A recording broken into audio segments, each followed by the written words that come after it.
like about people.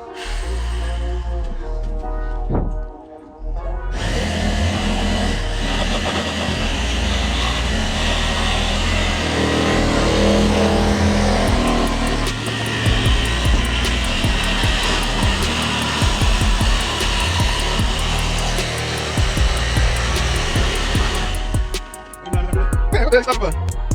Oh, you put the toes out like this, thing.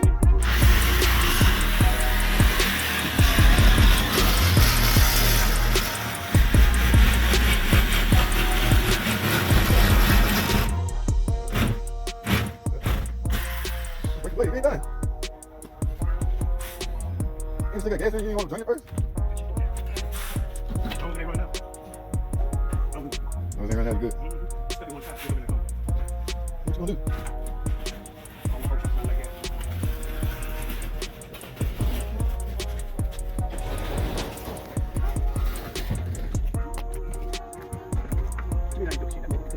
Look at that thing here, man. Ah, you didn't get the seal, that's a load.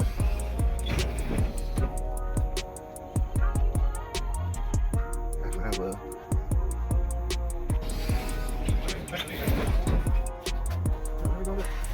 Ooh, welcome, man. Welcome back, guys. Whoa, what we have here? Before I go any further, I don't know if it's a 15 or 25, but at any rate, it's an eco diesel, guys. And it's in the diesel guy stall, guys. Now, technically, we all are trained to do this type work, diesel work, eco diesel work, whatever you want to call it. But a lot of guys tend to steer clear of it. Okay. Now, my reasoning behind steering clear of it, simply because it's a huge vehicle and might lift. Now, had this been equipped in a Jeep or something like that, that's not so huge. Yes, there's a chance that I likely would have got it, but I have already instructed service advisors, if it's a huge vehicle, no. Typically, I want to say the 25s and up. I barely can get a 15 on my little bitty car racks. All right, but eco diesel must be some electrical. He got the PVC off. I don't know what's going on, guys. Might not be no diesel problem, but wow, look at all the coolers and everything that's relying on airflow, guys. That means, think about this for a second, guys. For this radiator to get proper cooling airflow through, ram air through here, this can't be restricted. All right, the same go for this. None of these can be restricted, or you can eventually end up overheating because it all falls back on this. So even if the electric fan is running, yes, this is equipped with electric fan, it's gonna be hard to suck air through there if any of these is clogged up. Okay, so I used to grab a piece of soft plastic and sit right here while the fan is on and see if that plastic will be sucked into the radiator. That way I can know. That's not a good accurate test, but it'll get you by as far as trying to tell if you have some kind of restriction by any means. Okay. Yes, that's one of the tactics I employ. Now I saw another. Oh, I say a real 1500 over here. I see that looked like a 3.6 Pentastar valve cover, guys. Oh no, this must be a. Yes, I remember this, guys. He drove this in. It's a ticker. Yes, 3-point. Yep, I can see you have the valve covers off. He must got authorization to do the teardown time. Now, guys, I talked about this before. I hardly ever see the trucks, the Pentastars in the trucks, fail. Okay, in fact, this had a little small tick. This one may have been spared. I think this. All right, guys. So this is the fail rocker arm. Yes, very little play, but enough to cause a tick.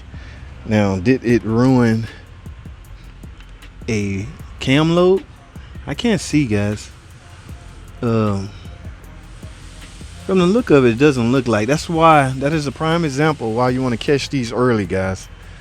This wasn't enough to chew into the cam. In fact, based off his parts, I do not even see a camshaft over here. So this truck was spared, whatever the word is, of a camshaft, simply because he caught it early. So message to you guys sleeping on your ticking noise, don't do it. All right, because you could easily end up needing expensive camshaft, guys. Yeah, it's got very little play in it. Enough to cause a noise, but not enough to chew into the camshaft. All right, so Yes, this guy actually got the tools out. So you got it marked. He got the tool in to hold the camshaft in place. First, I guess he wanted to find out which side was ticking. That is pretty simple in itself. And sometimes you can get lucky and get it by ear, by the actual sound, as far as which side it's coming up from. I did a video on that talking about that. Which side? Watch this video right here. All right. I don't think I got too in depth about how to determine which side, but I played a little game on how to tell which side is on.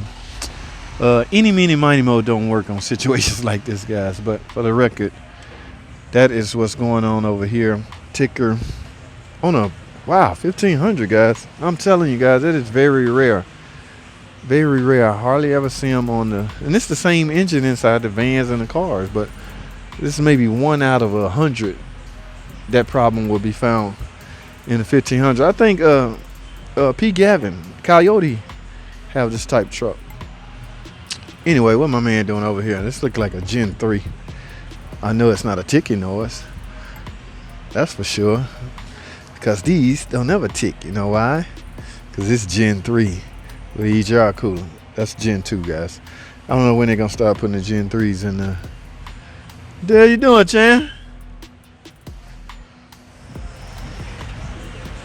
Oh, programming? Yeah. Who, man? Electrical nightmare. Electrical nightmare? Yeah. And then my turn signal don't work. Oh, no. On the outside. Reverse light doesn't work. It's been in an accident. Oh, this is the one you was telling me about the other day.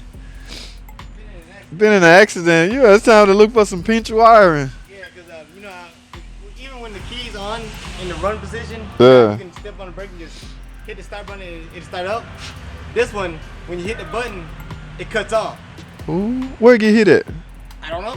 What do you mean you don't know? Where's the damage? What they got smashed at? That's usually the culprit. Ooh, I see a new. Yeah, you're right. It's been to the body shop. Yeah, it's been in the That's a button. new plate. The car's been painted, and this bolt's been taken out. Like this fender has been taken off. It'll be interesting to know where it got smashed. That's likely where your problem is. It's a Lin 3 bus.